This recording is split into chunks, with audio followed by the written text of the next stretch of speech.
Hello students, welcome to Krishnatra classes. Today we are going to discuss some numericals related to resistivity. In last lecture we discussed about the resistivity, and what we have studied is that the resistivity is the property of material, and the formula of resistivity is Ra upon L. Actually what we have studied is R is equal to rho L upon A, and from here the formula of resistivity becomes Ra upon L. Okay, and the property of material is known as resistivity. हमने last lecture में क्या पढ़ा था कि resistivity material की property होती है और वो मटेरियल के साइज पर डिपेंड नहीं करती। अब आज हम लोग रजिस्टिविटी से रिलेटेड कुछ न्यूमेरिकल देखेंगे, जिसमें आपका पहला न्यूमेरिकल है how does the resistance of a wire changes when its length is triple, diameter is triple and its material is change to one whose resistivity is 3 times. इस question में आपके 3 part हैं। इसमें पूछ रहा है कि रेजिस्टेंस जो है वायर का वो कैसे चेंज होगा या कैसे वेरी करेगा जब आपने लेंथ उस वायर की ट्रिपल कर दी, पहले पार्ट में। दूसरे पार्ट में जब आपने उसकी डायमीटर ट्रिपल कर दी, और तीसरे पार्ट में जब आपने वायर का मटेरियल चेंज कर दिया और कैसा मटेरियल लिया जिसकी रजिस्टिविटी पुराने वाली की रजिस्टिविटी से 3 टाइम्स है। तो हम 1 बाय 1 हर पार्ट देखेंगे। अगर पहले पार्ट को देखूं तो उसमें वो सिर्फ लेंथ की बात कर रहा है और लेंथ को वो ट्रिपल कर रहा है। तो अगर मैं वायर की लेंथ को मान लूं L, मैंने मान लिया कि लेंथ जो है वायर की वो L हो गई है, तो क्योंकि उसने लेंथ बाद में ट्रिपल कर दी तो नई जो लेंथ आएगी, न्यू लेंथ जो आएगी वो मैंने L डैश मान ली है और वो कितनी हो गई 3L हो जाएगी क्योंकि ट्रिपल करी है। हम लोगों को मालूम है कि रेजिस्टेंस क्या होता है, रो L अपॉन A, और न्यू रेजिस्टेंस कितना हो जाएगा, R डैश माना है मैंने उसे, रो L डैश अपॉन A, क्योंकि रेजिस्टिविटी और एरिया ऑफ क्रॉस सेक्शन पर कोई भी फर्क नहीं पड़ रहा है, सिर्फ लेंथ चेंज हुई है। लेंथ कितनी हो गई L डैश। L डैश की वैल्यू कितनी है, 3L है, तो हमने L डैश की जगह 3L यहाँ पे पुट कर दिया। तो मेरा जो यहाँ से आया 3 रो L अपॉन A, और रो L अपॉन A किसके बराबर है, R के बराबर है। तो मैंने रो L अपॉन A की जगह R पुट कर दिया, तो R डैश की वैल्यू क्या आ गई, 3R आ गई। इसका मतलब क्या हुआ कि जब मैं लेंथ ट्रिपल कर दूंगा तो मेरा रेजिस्टेंस भी ट्रिपल हो जाएगा। और यही हमने थ्योरी में भी पढ़ा था कि resistance is directly proportional to length of conductor. जितना लेंथ बढ़ेगी उतना ही रेजिस्टेंस भी बढ़ जाएगा। यहाँ लेंथ ट्रिपल हुई तो रेजिस्टेंस भी ट्रिपल हो गया।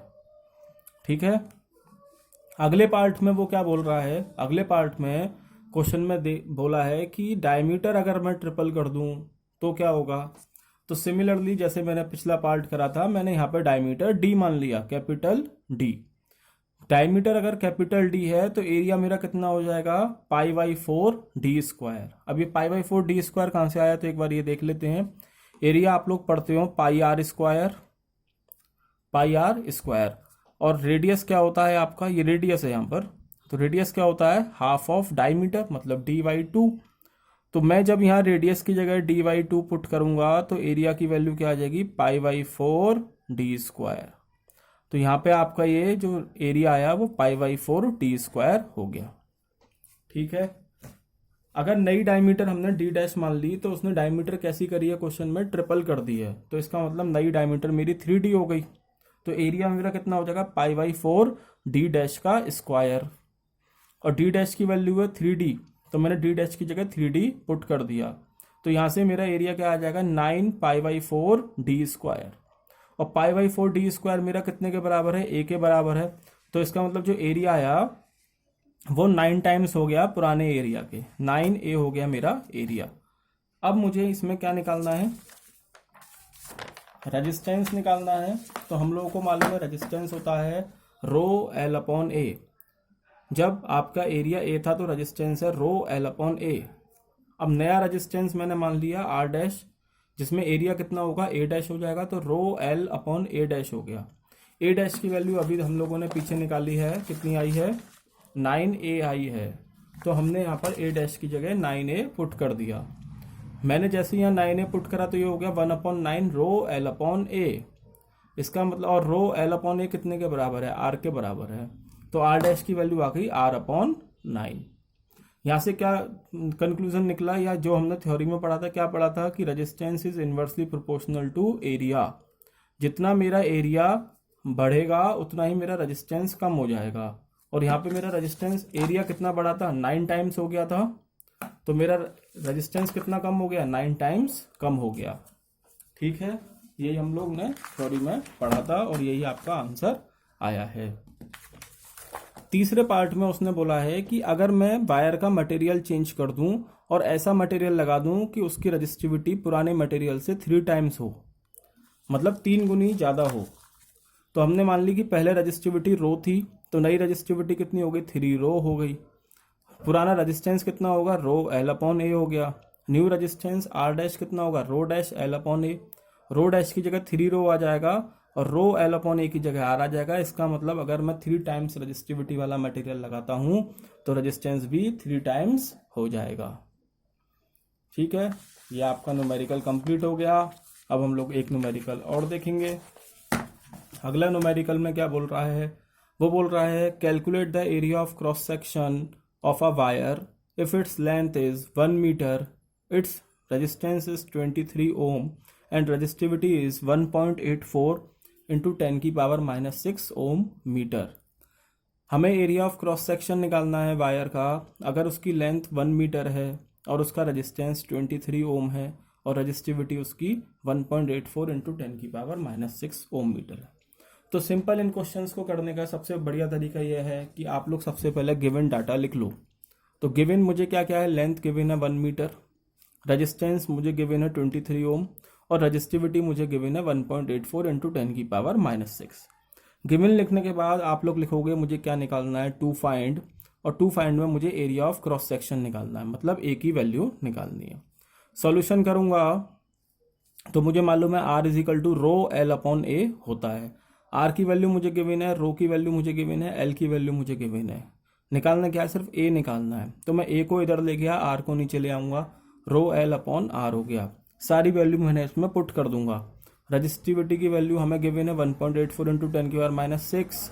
लेंथ की वैल्यू मुझे गिवन है 1 मीटर, रेजिस्टेंस की वैल्यू मुझे 23 ओम गिवन है। इसको सॉल्व करोगे आपके पास एरिया ऑफ क्रॉस सेक्शन आ जाएगा 0.08 इंटू 10 की पावर -6 मीटर स्क्वायर, या मैं इसको लिख सकता हूँ 8 इंटू 10 की पावर -8 मीटर स्क्वायर। ठीक है, ये भी मैं इसको लिख सकता हूँ। यहाँ से 2 जीरो नीचे जाएंगे, ऊपर जाएंगे तो माइनस में पावर पहुंच जाएगी। ये आपका दूसरा क्वेश्चन हो गया। अब तीसरा क्वेश्चन देखते हैं। तीसरे क्वेश्चन में बोल रहा है कि resistance of a metal wire of length 1 metre is 26 ohm at 20 degree Celsius. Resistance दे रखा है एक वायर का जिसकी लेंथ है 1 मीटर और रेजिस्टेंस है 26 ओम। उसकी डायमीटर हमें दे रखी है 0.3 mm। हमें निकालनी है उसकी रजिस्टिविटी। तो फिर से वही मेथड अपनाएंगे हम लोग। सबसे पहले लिखेंगे क्वेश्चन में क्या क्या गिवन है। तो क्वेश्चन में लेंथ गिवन है 1 मीटर, रेजिस्टेंस गिवन है 26 ओम, डायमीटर गिवन है 0.3 mm। इस 0.3 mm को मैं मीटर में चेंज कर दूंगा। 0.3 mm को मीटर में चेंज करूंगा तो क्या करूंगा, 10 की पावर -3 से मल्टीप्लाई कर दूंगा, या मैं कहूँ 1000 से डिवाइड कर दूंगा। निकालना क्या है मुझे, टू फाइंड, रजिस्टिविटी निकालनी है, रो निकालना है। मुझे मालूम है r is equal to rho l upon a होता है और मुझे r की वैल्यू गिवन है, l की वैल्यू गिवन है, एरिया नहीं मालूम, रो नहीं मालूम। एरिया कैसे निकलेगा, क्योंकि मुझे पास डायमीटर है तो मैं एरिया निकाल सकता हूँ। और एरिया का फॉर्मूला क्या है, π/4 d स्क्वायर, π/4 d स्क्वायर। तो मैं यहाँ पर पहले अपना एरिया निकाल लूंगा। एरिया कितना है, π/4 d स्क्वायर। तो π/4 d की वैल्यू गिवन है 0.3 इंटू 10 की पावर -3 का होल स्क्वायर हो गया। इसको सॉल्व करोगे तो एरिया की वैल्यू आ जाएगी। अब सारी वैल्यू मैं इक्वेशन 1 में पुट कर दूंगा। इक्वेशन 1 मेरी कौन सी थी, ये formula r is equal to rho l upon a। तो r की वैल्यू मुझे क्वेश्चन में गिवन है 26, रो मुझे निकालना है, l की वैल्यू 1 गिवन है, एरिया की वैल्यू मैंने अभी निकाली है। सारी वैल्यू पुट कर दूंगा, मेरे पास रजिस्टिविटी की वैल्यू आ जाएगी। ठीक है, तो ये आपके क्वेश्चंस थे रजिस्टिविटी से रिलेटेड। ठीक, तो ये कुछ क्वेश्चन थे रजिस्टिविटी से रिलेटेड। इससे आगे का हम लोग जो कॉम्बिनेशन ऑफ रेजिस्टेंस है, दो तरह के कॉम्बिनेशन होते हैं, सीरीज कॉम्बिनेशन और पैरेलल कॉम्बिनेशन, इसको हम नेक्स्ट लेक्चर में स्टडी करेंगे। आज के लिए इतना ही है। Okay, thank you, bye.